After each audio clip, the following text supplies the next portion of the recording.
الحمد لله وحده والصلاة والسلام على من لا نبي بعده ولا رسول بعده ولا معصوم بعده ولا أمة بعد أمتي ولا كتاب بعد كتابي أما بعد. انتہائی واجب الاحترام، قابل صد احترام بزرگان دین، نوجوانان اہل سنت، السلام علیکم ورحمۃ اللہ وبرکاتہ. نبی کریم علیہ الصلاۃ والسلام کے مقاصد بعثت میں سے، آپ کے مقاصد بعثت میں سے ایک یہ ہے کہ آپ خلق خدا کی کردار سازی کرے اور امت کو ایک عمدہ اخلاق دے سکے، اور آپ نے اپنے قول و فعل کے ذریعے، اپنے بلند کردار کے ذریعے امت کو عمدہ تعلیمات بھی دی ہے. ایک واقعہ ہے جو مشہور ہے کہ حضرت ابوبکر صدیق رضی اللہ عنہ کے ساتھ ایک شخص بد کلامی کر رہا تھا، تو اللہ کے نبی علیہ الصلاۃ والسلام دونوں کو دیکھ رہے تھے اور مسکرا رہے تھے. اس کے بعد جب وہ حد سے تجاوز کرنے لگا، جب وہ حد سے زیادہ بولنے لگا، تو حضرت ابوبکر صدیق رضی اللہ عنہ نے جواباً کوئی نئی بات نہیں فرمائی، بلکہ حضرت ابوبکر صدیق رضی اللہ عنہ نے اس کے بعض کلمات اس پر لوٹا دیے، پورے بھی نہیں بلکہ بعض کلمات کو اس پر لوٹا دیے کہ تو ہی ایسا ویسا ہے، بلکہ اس طرح سے ایک دو جملے حضرت ابوبکر صدیق رضی اللہ عنہ لوٹائے. تو جناب نبی کریم علیہ الصلاۃ والسلام اٹھے اور وہاں سے چلے گئے. تو حضرت ابوبکر صدیق رضی اللہ عنہ پریشان ہوئے کہ جناب نبی کریم علیہ الصلاۃ والسلام ناراض ہو کر کیسے اٹھ کر چلے گئے، کیا وجہ بن گئی کہ جس کی وجہ سے آپ یہاں سے چلے گئے. تو حضرت ابوبکر صدیق رضی اللہ عنہ فوراً جناب نبی کریم علیہ الصلاۃ والسلام کی خدمت میں حاضر ہوئے اور فرمایا کہ یا رسول اللہ، کیا وجہ تھی ہے کہ آپ یہاں سے رخصت ہو گئے، آپ یہاں سے اٹھ کر کیوں چلے گئے. جناب نبی کریم علیہ الصلاۃ والسلام نے جواباً ارشاد فرمایا کہ جب تک تم خاموش تھے اس وقت تک فرشتے تمہارا جواب دے رہے تھے، اللہ کی مددیں تمہارے ساتھ تھی، لیکن جہاں پر تم نے جواب دیا وہاں سے اس وقت فرشتے وہاں سے چلے گئے اور پھر شیطان بیچ میں آ گیا.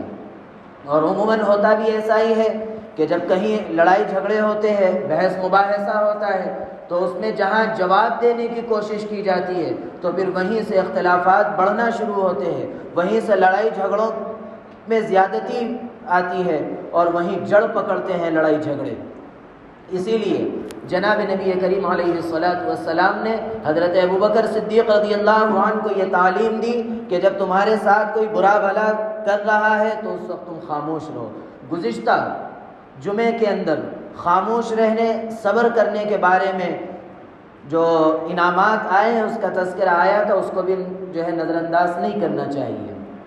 بہرحال اس کے بعد جناب نبی کریم علیہ الصلاۃ والسلام نے حضرت ابوبکر صدیق رضی اللہ عنہ کو فرمایا کہ یا ابا بکر ثلاث کلہن حق، کہ ابوبکر تین باتیں ایسی ہیں جو برحق ہے، جس کے نہ ہونے میں کوئی شک و شبہ نہیں، بلکہ یہ بات پکی ہے کہ یہ تین چیزیں چاہے کچھ ہو کر رہے گی. تو حضرت ابوبکر صدیق رضی اللہ عنہ کو جناب نبی کریم علیہ الصلاۃ والسلام نے جو نصیحت فرمائی، وہ آگے آنے والی نصیحتوں کو یہاں سے تاکید فرما دی کہ یہ نصیحتیں میں جو کر رہا ہوں، اب یہ جو نصیحتیں کرنے والا ہوں، یہ چاہے کچھ ہو یہ پوری ہو کر رہے گی. تو جناب نبی کریم علیہ الصلاۃ والسلام نے حضرت ابوبکر کو تین نصیحتیں فرمائی ہیں. پہلی نصیحت کرتے ہوئے جناب نبی کریم علیہ الصلاۃ والسلام نے ارشاد فرمایا ما من عبد ظلم بظلمۃ الی آخرہ، کہ جب کوئی کسی شخص پر ظلم کیا جاتا، زیادتی کی جاتی، تو اس وقت وہ شخص جب خاموش ہو جاتا ہے، صبر کر لیتا ہے، تو اللہ رب العزت اس کے محافظ بھی بن جاتے ہیں اور اللہ رب العزت اس کے مددگار بھی بن جاتے ہیں. بتاؤ اللہ سے زیادہ کون ہمارا مددگار ہو سکتا ہے؟ اللہ سے زیادہ ہمارا کون کارساز ہو سکتا ہے ایک جگہ اللہ رب العزت ارشاد فرماتے ہیں کہ نعم المولا و نعم النصیر، اللہ رب العزت بہترین کارساز ہے اور بہترین مددگار ہے۔ جب ہم کوئی معاملہ اللہ کے سپرد کرتے ہیں، جب ہم کوئی معاملہ اللہ کے لیے خاموش ہو جاتے ہیں، اللہ کے لیے سکوت اختیار کرتے ہیں، تو بتاؤ اس وقت جب اللہ رب العزت ہمارے مددگار بن جاتے ہیں، اللہ رب العزت ہمارے کارساز بن جاتے ہیں، تو اس وقت میں ہمارا کون کیا بگاڑ سکتا ہے؟ اسی لیے ہمیشہ یہ اپنی عادت بنا لے کہ جب کبھی کوئی بھی موقع ہو ہمیشہ صبر کے دامن کو تھام کے رکھنا چاہیے، اور اسی طرح جب بھی کوئی معاملہ پیش آئے تو ہمیشہ اس معاملے کو اللہ کے سپرد کرنا چاہیے۔ اور جواب دینے کی جب آدمی کوشش کرتا ہے تو اکثر دیکھنے میں آتا ہے کہ لڑائی جھگڑے جڑ پکڑتے ہیں اور یہاں تک معاملہ آ جاتا ہے کہ ایک دوسرے کی جان کے بھی دشمن بن جاتے ہیں۔ لیکن وہیں آپ خاموش ہو گئے، آپ سکوت اختیار کر لیے، اس کے بعد اللہ رب العزت آپ کے مددگار بھی بن جائیں گے اور اللہ رب العزت آپ کے کارساز اور آپ کے محافظ بھی بن جائیں گے۔ جناب نبی کریم علیہ الصلاۃ والسلام نے ارشاد فرمایا کہ اگر تمہارے ساتھ کوئی برائی کر رہا ہے، کوئی تمہارے ساتھ برا معاملہ کر رہا ہے، اس وقت تم خاموش رہیں گے، اس کا کوئی جواب اگر نہیں دیں گے، تو یہ بات 100% پکی ہے۔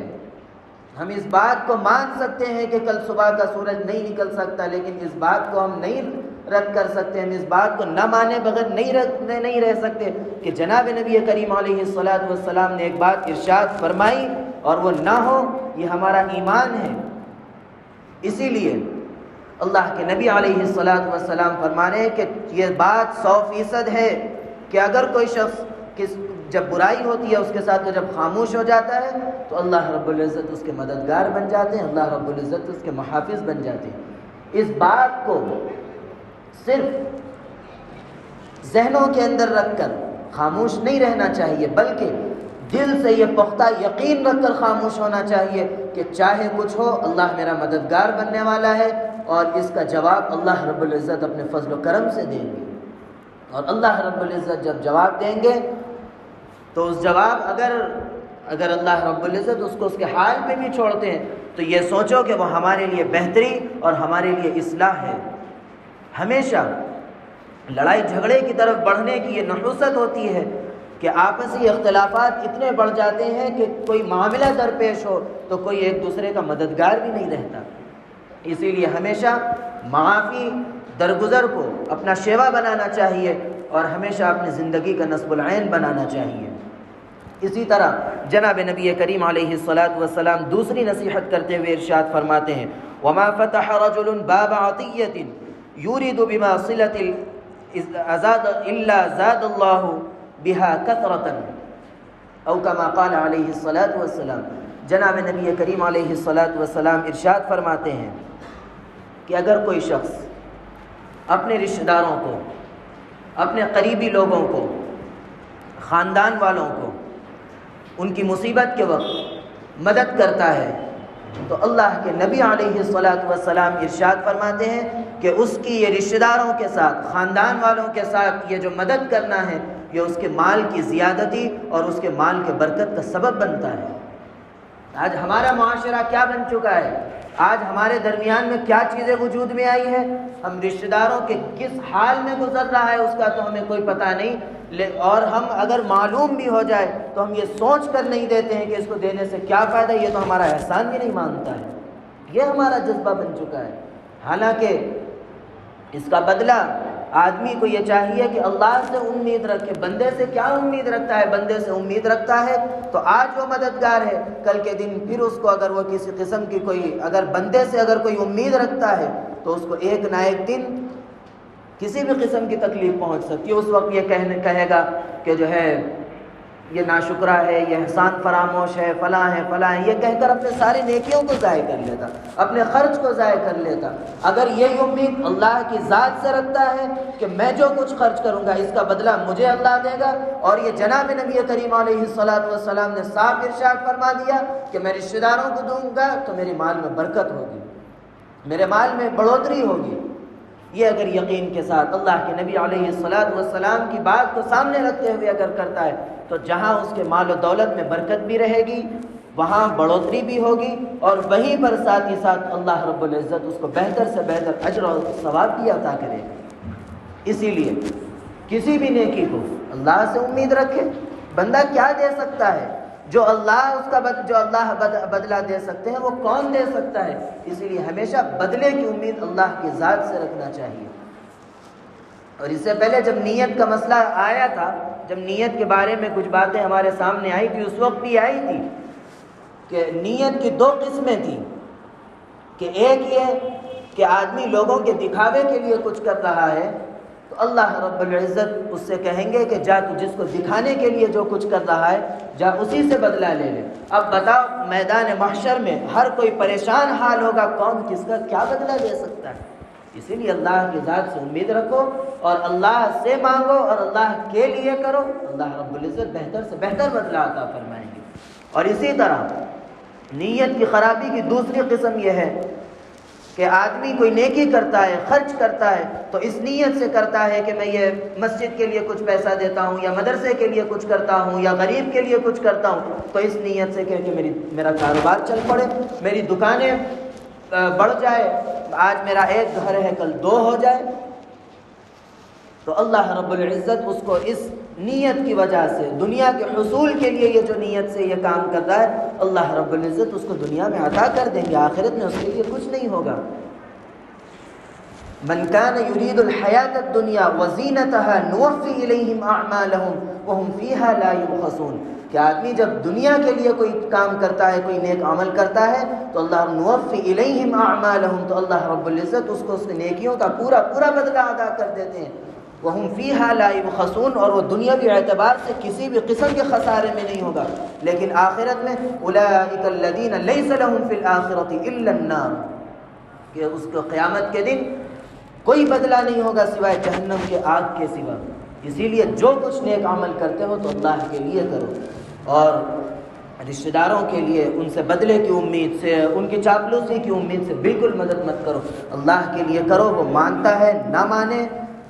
کوئی پرواہ نہ کرو، بلکہ اللہ کے لیے کرو، اللہ سے اس کا بدلہ مانگو، اللہ رب العزت عمل کی توفیق عطا فرمائے۔ تیسری اور آخری چیز جو جناب نبی کریم علیہ الصلاۃ نے ارشاد فرمائی وہ یہ ہے کہ وما فتح رجل باب مسألة يريد بها كثرة إلا زاد الله بها قلة، او كما قال علیہ الصلاۃ، بندہ صاحب حیثیت ہے، اس کے پاس اتنی مال و دولت ہے کہ وہ اپنا خود کپڑا پہن سکتا ہے، 3 وقت کی 2 روٹی سکون سے کھا سکتا ہے، ایسا شخص اتنا رکھنے کے باوجود بھی دوسرے سے دست سوال دراز کرتا ہے، مانگتا ہے، تو اللہ رب العزت اس کے مال کو تنگ کر دیں گے، مال کی زیادتی کے باوجود بھی تنگ حال میں کر دیں گے۔ آج ہمارے معاشرے میں یہ کس طریقے کا رائج ہے؟ آدمی کے پاس گھر ہے، سب کچھ ہے، سونے کے لیے بستر ہے، کھانے کے لیے برتن ہے، سب کچھ ہے، اس کے باوجود بھی جب شادی کا موقع آتا ہے تو جہیز کی لعنت ایسی گھرتی ہے کہ سب کچھ رکھنے کے باوجود بھی ایک ایسی لمبی فہرست بناتے ہیں کہ نہ دینے پر رشتوں کے توڑنے کی دھمکی بھی دیتے ہیں۔ سب حاصل ہونے کے باوجود بھی، جہیز ملنے کے باوجود بھی، سوچو کیا اس جوڑے کے اندر کیا سکون رہتا ہے؟ کیا وہ سکون کی زندگی گزار سکتے ہیں؟ اسی وجہ، اور اکثر ایسا ہوتا ہے کہ ہم ایسے موقعوں پر ان لعنتوں میں پھنسنے کی وجہ سے ہمارے ساتھ بد دعائیں بھی گھرتی ہیں۔ وہ کس طرح گھرتی ہے؟ اس طرح گھرتی ہے کہ ہم ایک تو اس بچی کے باپ کا دل دکھاتے ہیں، ماں کا دل دکھاتے ہیں، اور ہمارے پاس ایک چیز بھی چلتی ہے کہ جب بیٹی پیدا ہو جائے تو فوراً پریشان ہو جاتے ہیں کہ ماں باپ اس کی پرورش کا کیا کرے، کیسا کرے۔ یہ کیوں یہ معاشرے کے اندر یہ خرابی آئی؟ یہ خرابی ہماری وجہ سے آئی کہ ہم بڑی بڑی مانگیں کرنے لگے ہیں، اس وجہ سے یہ مصیبتیں آئی ہیں۔ اس کے بعد بڑی بڑی رقمیں مانگتے ہیں، سب کچھ لیتے ہیں، اور یہ مشہور ہے کہ مال مفت دل بے رحم، کہ جب مفت کا مال ملتا ہے، فری کا مال جب ملتا ہے تو بے رحمی سے خرچ بھی ہوتا ہے، لائے باجا بجائے، اور جب رخصتی ہوتی ہے باجا بجتے ہوئے، اس وقت سوچو وہ بیٹی جو بن بیاہ بیٹی ہے، بغیر شادی شدہ جو بیٹی ہے، اس کے دل پر کیا گزر رہی ہوگی۔ وہ تکیے میں سر ڈال کر اگر وہ رو کر اللہ سے اگر کچھ کہہ دے تو بتاؤ وہ بددعا تم کو لگے گی یا نہیں لگے گی؟ یہ سوچو، یہ سوچنے کی چیزیں ہیں، اور عمل کا جذبہ پیدا کرنے کے لیے یہ چیزیں قابل عمل ہے، قابل تقلید ہے۔ اسی لیے یہ سوچو کہ ہر کسی کی بددعاؤں سے بھی بچنا ہے، ہر کسی کی آہ سے بھی بچنا ہے۔ ان اسراف کی وجہ سے، ان بے اعتدالیوں کی وجہ سے آج ہمارے معاشرے کے اندر خرابیاں بھی جہاں پیدا ہو رہی ہے، وہیں ہمارے معاشرے کے اندر بہت ساری ایسی چیزیں وجود میں آ رہی ہے جو ہمارے سکون کو غارت کرنے کا سبب بن رہی ہے۔ اسی لیے ان چیزوں سے بچنے کی ضرورت ہے۔ اور جناب نبی کریم علیہ الصلاۃ والسلام نے جو 3 باتیں ارشاد فرمائی ہیں، فرماتے ہیں کہ طلاق کلہن حق، یہ تینوں باتیں برحق ہے، 100% ہونے والی ہے، اس لیے ان 3 باتوں پر عمل کرنا ہے۔ پہلی بات، جب کوئی آپ کے ساتھ برائی کا معاملہ کرے آپ صبر کا دامن تھامے رکھیے، آپ جواب مت دیجیے، اس کی برکت سے اللہ رب العزت آپ کو، آپ کی حفاظت بھی فرمائیں گے، آپ کی مدد بھی فرمائیں گے، اور اللہ رب العزت اس وقت آپ کے کارساز بھی ہو جائیں گے۔ دوسرا، جب آپ اپنے رشتہ داروں کو جب خرچ کرتے ہیں، اپنے قریبی رشتہ داروں پر، خاندان والوں پر، تو اللہ رب العزت اس کی برکت سے آپ کے مال میں بھی برکت عطا فرمائے گا، اور آپ کے مال میں بڑھوتری اور زیادتی بھی فرمائیں گے۔ تیسری، آپ باحیثیت ہونے کے باوجود بھی جب مانگتے ہیں تو آپ کو مل تو جائے گا، لیکن اللہ رب العزت اس میں سے برکت اٹھا لیں گے۔ اسی لیے ان تینوں چیزوں پر، جن چیزوں سے بچنا ہے ان سے اللہ رب العزت بچنے کی توفیق عطا فرمائے۔ اور ہمیشہ یہ یاد رکھیے کہ جو چیز کہی جائے گی یہاں سے اللہ کے سامنے وعدہ کر کے اٹھیں کہ جو کچھ سنے ہیں اس پر عمل کریں گے۔ اللہ رب العزت